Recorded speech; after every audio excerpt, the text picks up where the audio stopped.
नहमदुहु व नुसल्ली अला रसूलिहिल करीम अम्मा बाद फ़अऊज़ु बिल्लाहि मिनश शैतानिर रजीम बिस्मिल्लाहिर रहमानिर रहीम अस्सलातु वस्सलामु अलैका या सय्यदी या रसूलुल्लाह अस्सलातु वस्सलामु अलैका या सय्यदी या रहमतल लिल आलमीन सल्लल्लाहु तआला अलैहि वसल्लम। हजूर नबी करीम सल्लल्लाहु तआला अलैहि वसल्लम ने मिसाल करके अपने सहाबा किराम को बताया, अपने गुलामों को समझाया, उनकी ये तरबियत फरमाई। आप फरमाते हैं कि एक शख्स ऊंटनी पर सवार होकर सहरा की जानिब रवाना हुआ और उसने उस ऊंटनी के ऊपर अपना खाना पीना, पानी और दीगर ज़रूरियात जिसकी उसे रास्ते में ज़रूरत पड़ सकती थी, उसने वो तमाम सामान भी बांध लिया। और जब वो शख्स सहरा के दरमियान में पहुंचा तो सस्ताने की गर्ज से, आराम करने की गर्ज से उसने अपनी ऊंटनी को ठहरा दिया, रोक लिया उसे, और सहरा ही में किसी जगह पे वो आराम करने के लिए लेट गया।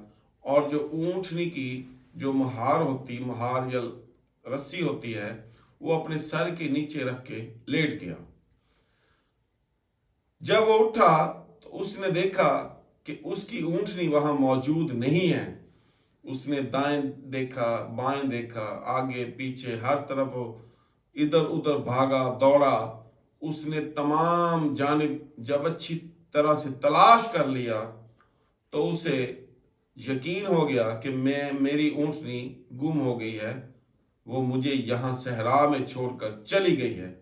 तो अब आप ज़रा थोड़ा सा तवज्जो फरमाइए, गौर कीजिए कि सहरा के अंदर ना उस शख्स के पास पानी है, ना ही रोटी है, ना ही कोई खुराक है, ना ही कोई और ऐसी चीज़ है जो उसका आसरा, सहारा, वसीला बन सके वहाँ सरवाइव करने के लिए, जिंदा रहने के लिए, या फिर उस सहरा से बाहर निकलने के लिए। तो लिहाजा वो थक हार के वो शख्स बैठ गया और उसका कोई भी साथी ना था सिवाय उसकी मौत के। वो अपनी मौत का इंतजार करने लगा। इंतजार करते करते वो बैठ गया, लेट गया। अचानक वो अपनी दाईं जानिब देखता है तो उसे अपनी ऊंटनी खड़ी हुई मिल जाती है।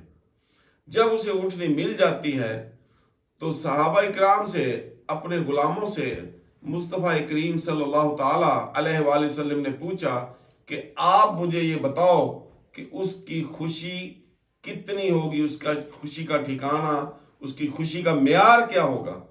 तो सहाबा इकराम ने अर्ज़ की कि या रसूलल्लाह, इसमें कोई शक व शुबे वाली बात नहीं कि उस शख्स को बेइंतहा खुशी होगी और शायद इससे बड़ी खुशी उसे जिंदगी भर भी कोई ना हुई हो।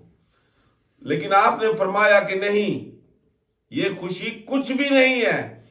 जब अल्लाह रब्बुल इज्जत का कोई गुनाहगार बंदा, जब खालिक हकीकी का कोई गुनाहगार बंदा या गुनाहगार बंदी अपने गुनाहों से सिद्क़े दिल के साथ तौबा कर लेते हैं, बाज आ जाते हैं, आइंदा गुनाहों को ना करने का पक्का अहद कर लेते हैं, अल्लाह रब्बुल इज्जत के साथ वादा कर लेते हैं और फिर उस पे कायम रहते हैं, तो अल्लाह ताला को वो इतनी बड़ी और अजीज खुशी होती है जिसका कोई शुमार ही नहीं।